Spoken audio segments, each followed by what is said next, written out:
last year, I wanted to cover some spooky games around October, but things happened that caused me to put off working on Pumpkin Jack until December. Now that it's PSL season again, it's time to find some spooky games. But what to cover? Silent Hill 2? That's been done before. The Blood Rain games all get HD remasters. What about them? Watch this.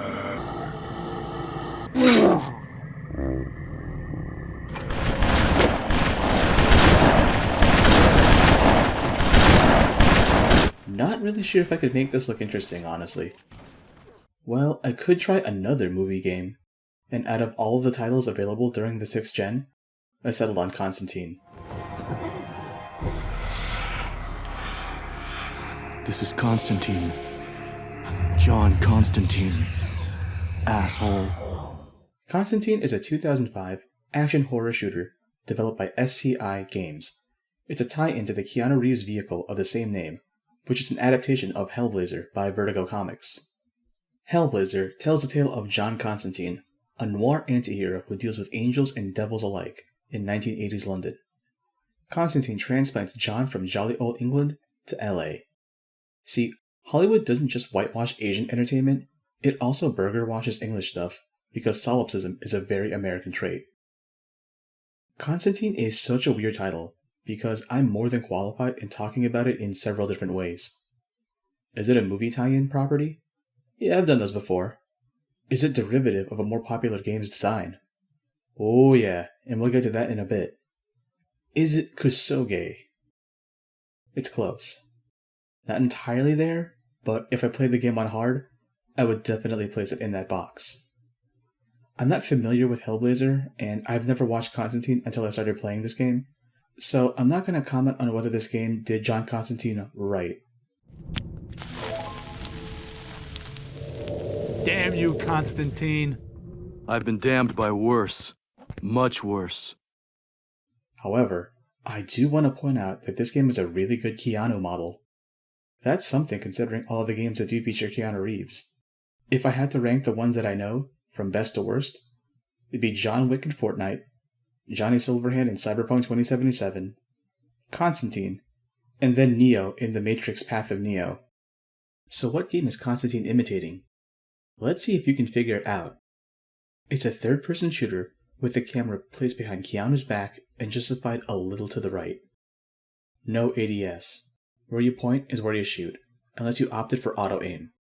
If you get hurt, you can recover health with a dedicated heal action that consumes a restorative in your inventory. Your arsenal is a handful of guns that each have their own utility throughout the course of the game. Killing enemies nets you with energy that you store in a meter separate from your health, and you use that energy to perform abilities to help you during firefights. And lastly, when you do a melee attack, Keanu swings his weapon around in a very unwieldy manner, like so. Have you figured it out yet? It's Max Payne. Constantine was built up around the framework of Max Payne's design, but it honestly has a lot going on behind the scenes to write it off entirely as a Max Payne clone. And as far as those kinds of games go, this is the first Max Payne clone I've ever played that doesn't actually feature bullet time. Well, not entirely. When you press the spacebar, Keanu will do a 180 spin, and time slows to a crawl as you line up your shots on any targets that have been chasing you. It's actually kinda handy in certain situations, because of how enemy spawns and pathfinding work in this game. Constantine wants to overwhelm you with sheer numbers, and you feel it as soon as the second level in the game. It's technically viable to face on an incoming swarm, turn away from it, hit space to activate quick turn, and line your shots up in pseudo bullet time. While streaming on Discord to show off the game, a friend of mine pointed out that this is the only shooter he's ever seen where placing the crosshair on an enemy will change its color to green instead of red. And it's very important to pay attention to that color, because it determines whether your shot pattern will make contact with the enemy. You could feel the enemy's breath on your neck, but if that crosshair isn't green, you're not landing any hits. What keeps a quick turn from being useful is that the range of motion is very restrictive. Picture a tiny invisible square on the screen. That's how far you can move your cursor during this mode. If the enemy is close enough, then it doesn't matter how far you move that crosshair. But some enemies have the ability to move light years ahead in space, even in bullet time, which can be a problem at medium range. If an enemy gets too close to the point where you don't think you can shoot them, You can bat them away with a melee attack to reset their position to point-blank range. If you're still doubtful as to whether Constantine cribbed from Max Payne, here's a side-by-side of Keanu's melee attack and Max himself swinging a bat. The basic loop of the game is that in every chapter, you move through the map and mow down enemies while solving basic survival horror-type puzzles. You hunt for keys, push boxes, backtrack to areas that were previously inaccessible, flip switches, turn valves, and interact with objects. If survival action was an actual genre the way Resident Evil 4 marketed it, Constantine could fit comfortably in that category. Sometimes it won't be obvious as to what the game wants you to do, and you have to rely on TrueSight for some help. It's the game's detective vision, and it's pretty useful. A negative image filter applies to the screen and lets you see hidden symbols on the map, as well as see effortlessly in the dark. Certain puzzle rooms require TrueSight to see what glyph is highlighted to complete a sequence of combinations. TrueSight also lets you see enemies disguised as humans. It's like when you put the shades on in They're Alive, but less eye-searing. At least in the PC port. The PS2 version has some really messed up visual effects when TrueSight is active. Disguised demons are resistant to regular gunfire, unless you soften them up with a holy water hand grenade. What this boils down to is a two-step process where you chuck holy water at them, they recoil in pain, and then you fill them up with bullets. Enemy encounters are frequent, and the game never lets up on the pace. It's not until later sections where the game starts dragging out, but even then, it's not a steady arc, but rather random spikes of difficulty. The actual causes for the difficulty spikes are the various times Keanu has to shift between planes of existence to progress. In the normie world, Keanu has access to sources of water, which he can use to heal from damage after fights and to fill up his flask that serves as his medkit during combat. If you post regularly on r/hydrohomies, then you no longer have to settle with Prince of Persia, Sands of Time, to get your regular hydration fix in games. There are water coolers, water fountains, and bathroom sinks everywhere in most areas. The game starts getting difficult when you shift into Hell World. Everything looks like it's on fire, and there are demons lurking around every corner. So it's like a regular afternoon in Los Angeles. Instead of having an infinite source of dihydrogen oxide, you have to scour the map and look for supply caches with bottles that recover your health in flask. One level that takes place on a highway feels like a gauntlet because you're only getting a handful of ammo and health after every fight room. But then the game reverts back to normie world and feels way less oppressive, visually and in terms of challenge. And the game just goes back and forth these two states all the time. Shifting between worlds is the first thing you learn to do in the game, and it's as simple as finding a puddle of water to stand in and casting a spell, which requires you to do a basic QTE prompt with the movement keys, while Keanu does JoJo poses. Every time Keanu gets a new spell, he has to cast it by going full JoJo. Time slows down to help the player finish the inputs before eating any hits, but if you press the wrong button, time lurches back to normal speed, and you have to redo the attempt. Most of the spells are pretty useful. The first one is Chain Lightning that can catch a good number of enemies in its wake. The trick is to not move Keanu around once the spell is cast, because it needs to fully play out to destroy the demons. Another spell lets you purge demons that possess dead bodies, like necromorphs in Dead Space. It stops being useful after a certain point, until it becomes plot critical at the very end of the game. There are a few other plot critical spells that you need to use at specific moments, like with the fight against the obvious villain of the game. The last few spells I remember let you petrify enemies and temporarily buff your defense. Spells consume energy, which comes from every demon you kill. Just like how getting kills in Max Payne refills bullet time, which gets used to kill more enemies. When it comes to enemy encounters, I gotta admit that Constantine has way more variety than Max Payne. The basic enemy types run up to you and swipe their claws, but the game manages to create variants of this type of enemy. Some are tiny and keep low to the ground, but like to pounce on you like headcrabs. Some move really fast and require you to lead your shots. Some have a charge attack that require you to circle strafe and shmove out of the way. One demon is shaped like a revenant and fires off an endless volley of projectiles that can tear through your health if you're not paying attention, and then teleports away if you shoot at it. It's a real bastard, and the game likes to pair them with melee types that keep you at bay, while this asshole shoots his hot, steamy loads at you. Constantine's arsenal is pretty slim, but it's not lacking. You start with a pistol at the beginning and pick up another one at the end of the first level, so that Keanu always has guns akimbo when he's using pistols. The second gun is a nail gun, and probably one of the most useful weapons for the entire run. Because it shoots nails, you can run over to where you shot and pick up the stray nails to refill your ammo. Theoretically, you can never run out of ammo so long as you make sure to collect the nails after every fight. Eventually, you get access to the holy shotgun that was featured at the end of the movie. It's a shotgun alright. It's good at close range, but way less useful when the enemy isn't breathing down your neck. The crossbow is used primarily on the flying enemies, and its firing rate doesn't justify using it on ground units. I'm pleasantly surprised with how good the flamethrower is in this game.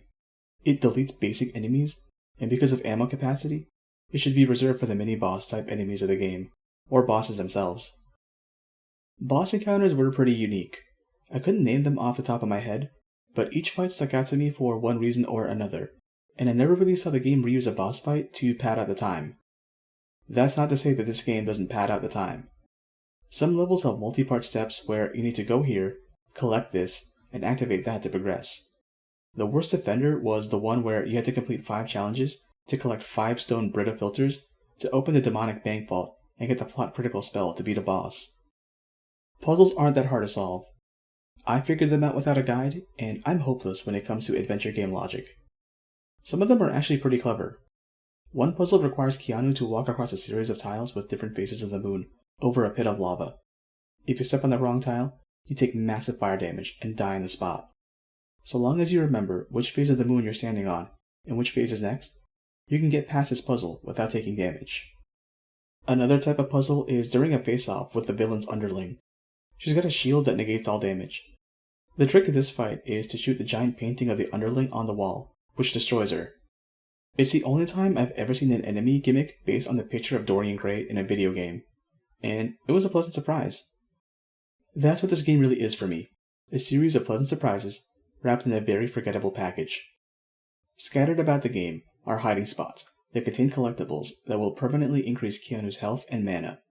Every time Keanu comes into contact with one of these collectibles, a pre-rendered cinematic plays out where he draws a Homestuck symbol in the air. The thing is, each of these cinematics also renders out the environments in which the upgrade is located.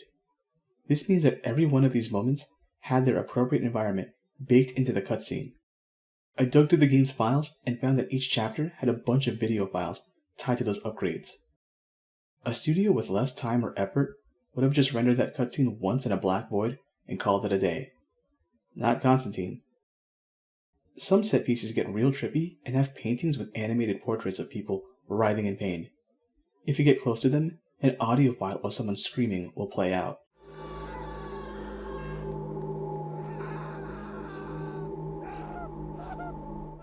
I'm pretty sure that these portraits are based on devs. Again, this is a Max Payne clone, but it's so rare to see one embrace the trippier aspects of the game instead of the more grounded street-level areas. Here's another thing that's weird about the game. Half of the cast is voiced by the actors from the movie, but not the ones you think.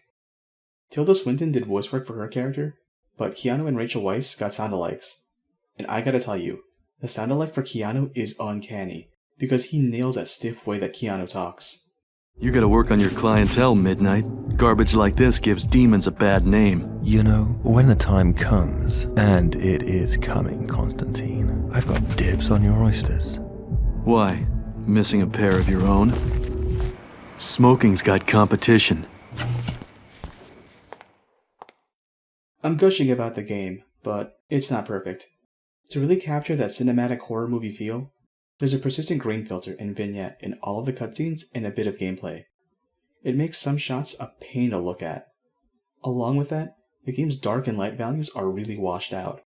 It's got that visual quality of a game made in the mid-2000s, where everything is coated in a film of faded colors. Also, despite having settings for 16:9 displays, the game still looks like it's squashed when I run it at 1080p. I didn't have any real problems with boss fights, but a couple of enemy types can wombo combo you if you're not prepared to handle 10 demons in the arena all at once. Just make sure you know how to cast magic and when to switch magic if you're feeling overwhelmed. As far as movie tie-ins go, I didn't fully watch Constantine as I worked on this project, but I did scrub through the footage to catch anything notable. It looks like the game cherry-picks scenes and imagery from the movie, but follows its own structure, so as not to be held back by sticking close to the script. It's good from a gameplay aspect, but it definitely downplays Rachel Weisz's role in the film until the very end. When I was a child, I used to see strange things. Hallucinations.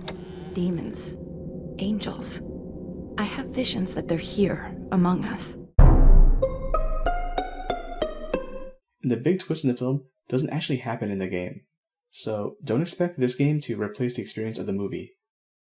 If you've got an itch to play Max Payne, but don't want to run through the blood maze or sniper duel the suits using grenade launchers in the final level, then try out Constantine. It's abandonware, and the only work that needs to be done is to replace a program with the no-disc patch. I've got plans to do one more spooky game for October, but I still gotta figure out what game I want to cover. I've got a few candidates in mind, so be on the lookout for that next video.